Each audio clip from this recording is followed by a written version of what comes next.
welcome to Watch the Book. Today, we present Sense and Sensibility by Jane Austen, published in 1811. The Dashwood family's comfortable life at Norland Park is upended when the estate's owner dies, leaving the property not to their father Henry, but to his son from a first marriage, John Dashwood.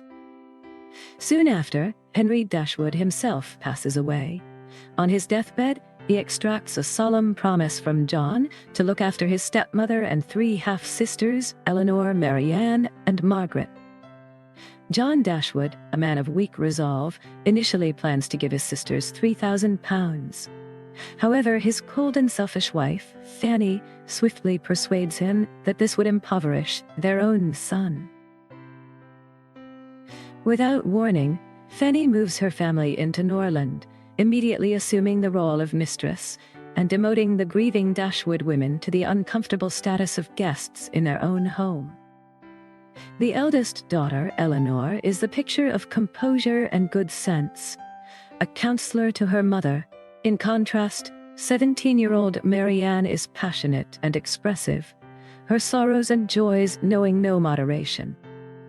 Fanny's brother, Edward Ferrars, a quiet, shy, and amiable young man, arrives at Norland.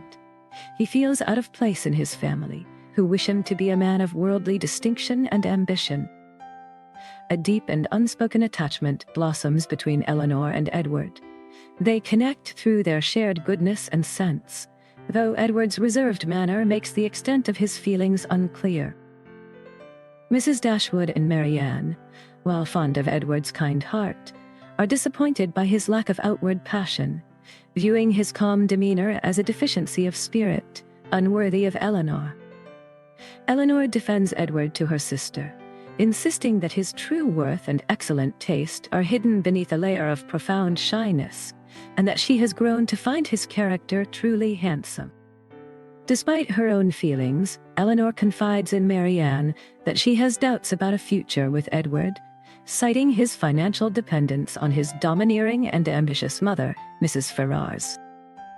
Fanny Dashwood, perceiving the attachment between her brother and Elinor, delivers a cruel and pointed insult, warning Mrs. Dashwood of the folly of a young woman attempting to draw in a man of expectations. Deeply offended and resolved to protect her daughter's dignity, Mrs. Dashwood decides they must leave Norland at once, regardless of the inconvenience or the lack of a destination. A timely letter arrives from Mrs. Dashwood's cousin, Sir John Middleton, offering them a small, affordable home, Barton Cottage, on his estate in faraway Devonshire. The offer is a welcome escape. The family eagerly accepts. Edward's reaction to the news of their distant move is one of visible, unconcealed sorrow, which to Elinor speaks volumes of his affection for her. As they prepare to leave, John Dashwood feels a pang of conscience but offers no help, instead lamenting the expenses of his own household and ensuring his sisters expect nothing from him. The Dashwood women bid a tearful farewell to their beloved Norland Park. Marianne, in particular, wanders the grounds overcome with sorrow at leaving the only home she has ever known. Their journey took them far from the familiar world of Sussex, deep into the heart of Devonshire, where their new life would begin. Arriving at Barton Cottage, their new home, they find it small but comfortable. Though a humble dwelling compared to Norland, its charm and beautiful setting begin to lift their spirits. They are soon visited by their landlord, Sir John Middleton, and his elegant but reserved wife, Lady Middleton. Sir John is boisterous and friendly, insisting on constant sociability. Their new social world would be centered on Barton Park, the grand and handsome estate of Sir John Middleton, a place of constant and elegant hospitality. The Dashwoods are invited to dine at Barton Park, where they meet Lady Middleton's mother, the cheerful and vulgar Mrs. Jennings, and Sir John's friend, Colonel Brandon, a grave and silent man past 35. That evening, Marianne is asked to play the pianoforte. Her performance is highly praised by most, but it is Colonel Brandon's quiet, focused attention that earns him her genuine respect. Mrs. Jennings, a keen observer of potential romances, immediately concludes from Colonel Brandon's attentiveness that he has fallen deeply in love with the beautiful Marianne Dashwood. During a walk on the Downs on a showery day, Marianne and her younger sister Margaret are caught in a sudden downpour. They race for home, eager to escape the driving rain. Hurrying down the steep, wet hill, Marianne takes a false step, falls, and twists her ankle. She is unable to stand, stranded in the rain just a short distance from her own garden gate. A handsome young gentleman out shooting, John Willoughby, rushes to her aid. Seeing her distress, he wastes no time and sweeps her up into his arms, carrying her swiftly towards the cottage. Willoughby carries the embarrassed Marianne directly into the parlor, placing her in a chair before her astonished mother and sister. His charm and grace make an immediate impression on them all. Marianne is instantly smitten. Willoughby's dashing appearance and heroic, decisive action match the romantic ideal she had long held in her imagination.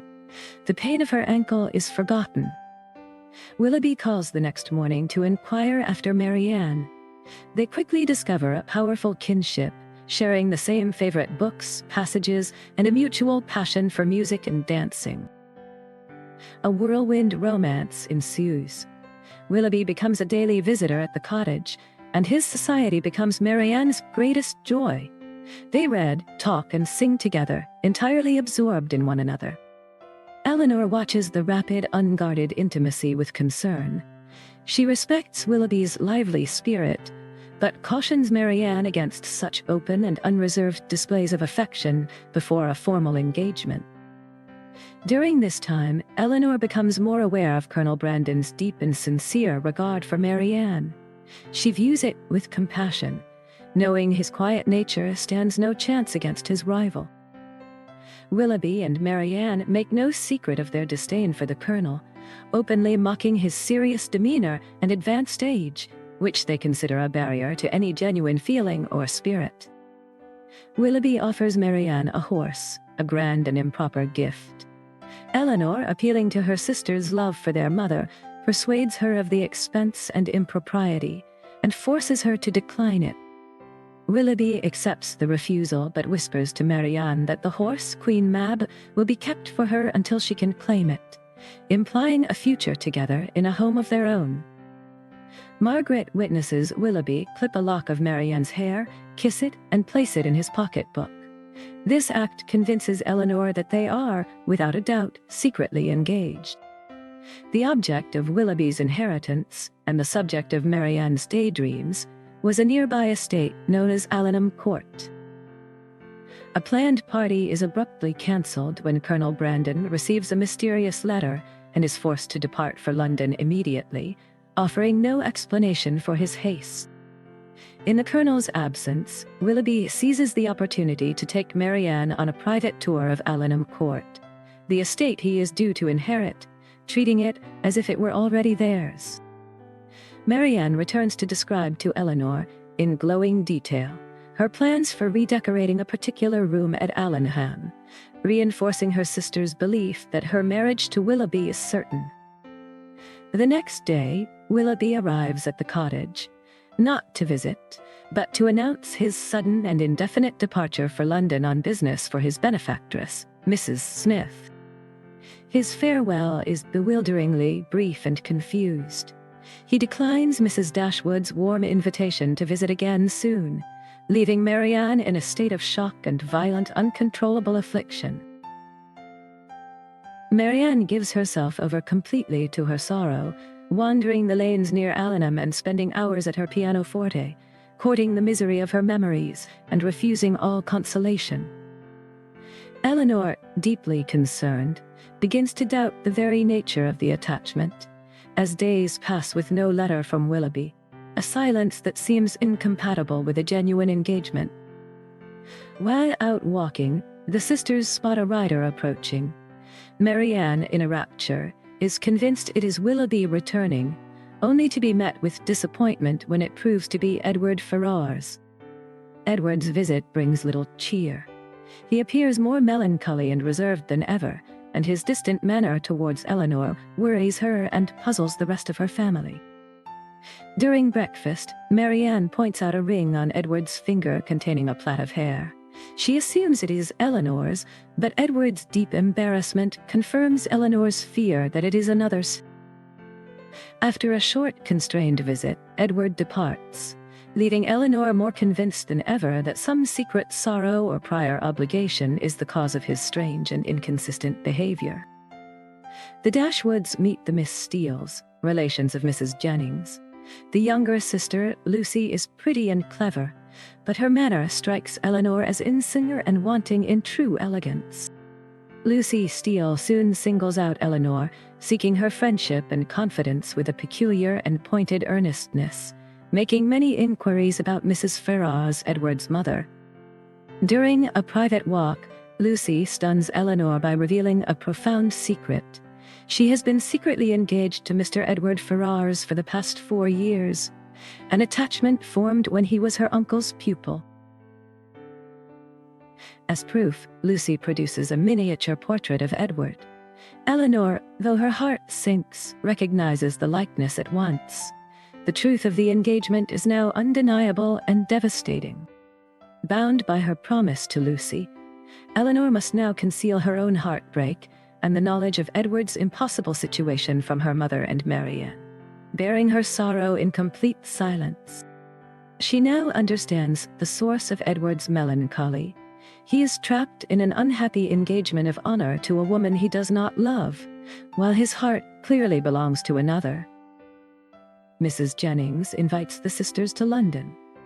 Marianne, desperate for any chance to reunite with Willoughby and end the mystery of his silence, eagerly accepts the invitation for them both. Upon arriving in London, Marianne immediately sends a note to Willoughby, informing him of her presence and her expectation of seeing him at once. She waits in a state of anxious excitement. At a party a few nights later, Marianne finally sees Willoughby across the room. He is engaged in conversation with another lady, and when he sees Marianne, he barely acknowledges her with a cold bow. Marianne, full of joyful surprise, rushes towards him, but he greets her with shocking indifference and formality, pretending to have only just learned of her arrival in town from her card. When Marianne desperately asks if he received her notes, he answers her with cruel coldness before turning his back on her to rejoin his companion, leaving her utterly crushed and bewildered. The next morning, a letter arrives. It is from Willoughby, and its contents are devastating. He returns her letters and the lock of her hair, flatly denying he ever had serious intentions toward her. The letter concludes with the final, brutal blow: the announcement of his engagement to another woman, a wealthy heiress named Miss Grey, with a fortune of £50,000. Marianne is completely overcome, her health and spirits shattered by the cruel, undeniable proof of Willoughby's betrayal. Elinor now knows there was no formal engagement to be broken. Colonel Brandon, seeing Elinor's distress, reveals the true reason for his urgent trip to London. He had gone to the aid of his young ward, Eliza Williams, who had been seduced and abandoned. He then discloses the devastating truth he learned from the ruined girl. Her seducer, the man who left her destitute and alone while promising to return, was none other than John Willoughby. Elinor, horrified by this proof of Willoughby's deep-seated villainy, shares the story with Marianne, not to cause her more pain, but to destroy any lingering affection for such an unworthy man. News of Lucy and Edward's secret engagement finally breaks, thanks to the foolishness of Anne Steele. Fanny Dashwood flies into a rage, and Mrs. Ferrars promptly disinherits her eldest son. Moved by Edward's integrity, Colonel Brandon offered him the living at Delaford. For this delicate task, he entrusted the news to Elinor, asking her to deliver the message that would secure Edward's future. Elinor is given the bittersweet task of conveying this offer to Edward, which will enable his marriage to Lucy. He is stunned by the offer and deeply grateful, though clearly not joyful. While staying with the Palmers at Cleveland, Marianne, indulging her sorrow in long, damp twilight walks, falls gravely ill with a putrid fever. Her condition rapidly becomes critical. Believing Marianne is near death, a terrified Elinor sends Colonel Brandon to fetch her mother from Barton. That night, she keeps a lonely and fearful vigil by her sister's bedside. As Elinor waits in dread for her mother's arrival, a carriage arrives unexpectedly in the night. She rushes down, prepared to greet her mother, but is met with a flash of visceral rejection at the sight of Willoughby. Willoughby, having heard of Marianne's imminent danger from Sir John, has ridden all day in a state of agony. He confesses everything to Elinor, revealing his genuine love for Marianne. He explains he was forced to marry for money after being disinherited by his benefactress over his affair with Eliza. He admits his wife, in a fit of jealousy, dictated the cruel dismissal letter. By morning, Marianne's fever breaks, and she is declared out of danger. Soon after, her mother arrives with Colonel Brandon, and the family is reunited in joyful, tearful relief. As Marianne recovers, Elinor fulfills her promise and relays Willoughby's confession. The knowledge that his heart was not always false brings Marianne a sense of sad, quiet closure. Humbled and matured by her suffering, Marianne reflects on her own past behavior with regret, acknowledging her selfishness and lack of fortitude and resolving to live more reasonably. One afternoon, the family servant returns from an errand with shocking news. He saw Mr. Ferrars in a carriage with Miss Lucy Steele, and the lady announced that she had changed her name. The family is thrown into turmoil, believing Edward and Lucy are married. Elinor bears the blow with quiet, dignified sorrow, while Marianne's heart aches for her sister's silent suffering. Shortly after, Edward himself appears at the cottage, looking pale and agitated. After a few awkward moments, Elinor forces herself to inquire after Mrs. Edward Ferrars. With great embarrassment, Edward corrects her. It was his brother, Robert Ferrars, who has inexplicably and quite suddenly married Lucy Steele. Edward, to his own astonishment, is free. Overcome with emotion, Elinor bursts into tears of joy. Edward, finally released from his unhappy entanglement, is at last able to confess his whole heart and ask for her hand in marriage. Elinor joyfully accepts. With the living at Delaford and their combined small fortunes, they have enough to live on. They are married and settle into the parsonage, deeply happy. In the years that follow, Marianne's esteem and friendship for Colonel Brandon deepen. His constant patient devotion eventually wins her heart entirely, surprising no one but herself. She marries him, discovering a profound and lasting happiness in being the beloved mistress of Delaford and the wife of such a good and worthy man, her passionate nature finding peace in true devotion. The two sisters, settled as neighbors, maintain the closest and most affectionate bond. Their husbands become the best of friends, and the families live in a constant state of loving communication. Willoughby lived to an old age, often finding enjoyment in his sporting life, but he never ceased to regard Marianne as his secret standard of perfection in women, a constant, quiet regret. Meanwhile, Lucy and Robert Ferrars, through ceaseless flattery and attention, secure a comfortable income from his mother, living together in a state of fashionable, if not always harmonious, prosperity. Thus, through trials of heart and fortune, both sisters, with their opposing temperaments of sense and sensibility, ultimately find their own paths to enduring love and happiness. Thank you for watching our story. For more classic literature brought to life, remember to like this video and subscribe to our channel. Watch the book.